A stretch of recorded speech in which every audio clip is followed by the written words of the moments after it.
في كل حاجة.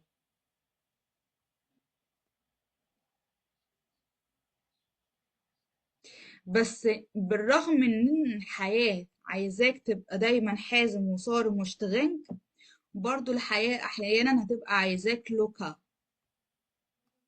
يعني ايه لوكا؟ يعني حد مرن، ما بتزعلش وما بتقفش على حد. لازم تبقى حازم وصارم في حدودك، وفي مستقبلك تبقى اشتغال في التعامل مع البني ادمين والابتلاءات اللي بنلاقيها في حياتنا.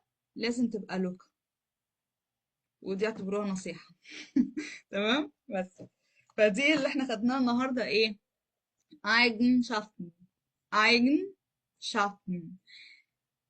يا فراو، انا ملاحظ حاجة كده بس انا مش عايزة اقول لك يعني. انت مش بتقولي Eigenschaften ليه؟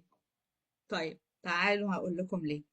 Eigen، انا هنا حاسة كأني مش بنطق حرف الاي ده، مش بيتنطق كده او بيتاكل في النص. هما بينطقوه كده فعلا. طيب schaffen.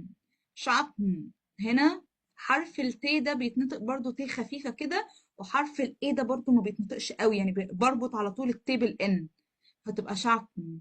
schaffen. ein schaffen. زي ما بيقولوا ايه، تحس ان انت مخنف كده او عندك برد. لما يبقى عندك برد ممكن تعرف تنطق الكلام ده، مع الوقت هتعرف تنطقه كويس. تابع ناس دايما. لو انت حابين تطوروا في اللغة بتاعتكم بعد كده، تابعوا ألمان. اوعوا اوعوا اوعوا كمان مرة تدرسوا ألماني من عرب، لأن مش كل العرب ظابطين الأكسنت بتاعتهم.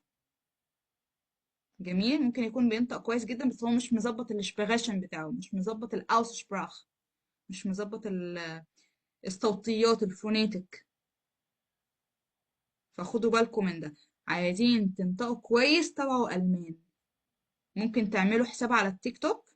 أنا عاملة ده على فكرة يعني، عاملة حساب لوحده كده على التيك توك، بعمل بيه سيف ولايك لألمان بس.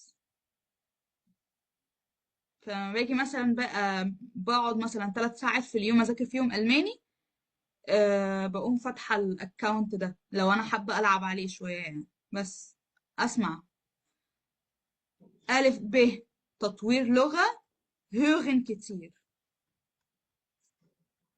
hören كتير، أسمع كتير. هسمع كتير هعرف أنطق كويس. أسمع وأقلد، أبقى قلودة. يعني hören وأبقى قلودة. لو بقيت hören وبقيت قلودة هتعرف تنطق صح، وده عن تجربة.